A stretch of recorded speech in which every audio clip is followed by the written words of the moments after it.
This is The Process Shot. I'm Michael. I'm stuck in a haunted movie theater, and I've seen The Thief of Baghdad, which is spelled wrong, but whatever. Directed by Michael Powell, Ludwig Berger, and Tim Whelan, the 1940 British fantasy film is an adaptation of stories from 1001 Nights, following a prince, a thief, the princess of another kingdom, and an evil Grand Vizier who tricks the prince into abandoning his post to have him arrested, usurp control of the throne, and marry the princess. An adventure between Prince Ahmad and the thief Abu ensues from there, with flying toys, transformations, magic crystals, and, of course, a genie in a bottle. Needless to say, this film is very much pure and classical fantasy, far more focused on high adventure and genre archetypes than any deeper narrative. The story is very much a great spectacle, starting relatively small and escalating the stakes at play and the dangers at hand a good amount over time, though it is admittedly paced out a bit longer than needed.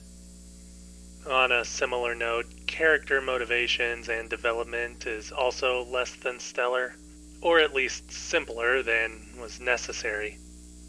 Ahmad and his nemesis are pretty much hyper-focused on being with the princess, which is something that even Abu calls out once or twice, as it takes away from the greater adventure that he seeks out, as well as the audience.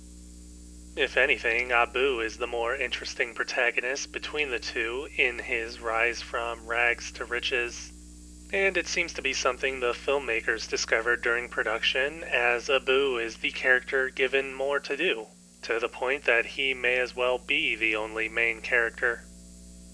The Thief of Baghdad's strengths lie a bit more in its production value, which are more clearly at play throughout the film, most of all in its set design and special effects.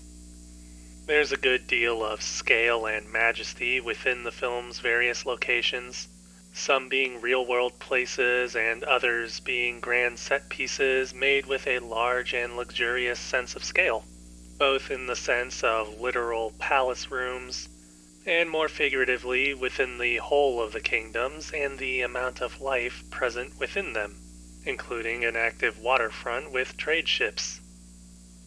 The color design helps to highlight this with a sense of style that doesn't necessarily have a symbolic weight to it, but does continue to bring life into the more inanimate areas of the film, not to mention being another chance for the Technicolor process to be put to great use.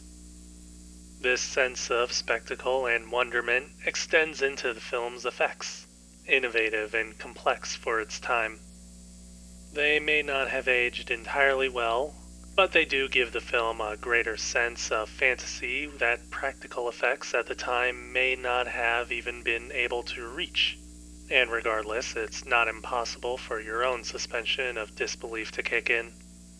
In any case, the production here in Thief of Baghdad is great, and while its story and characters may be simplistic, they still offer a good deal of fun and adventure for the audience, and despite its faults, the film is still an enjoyable ride.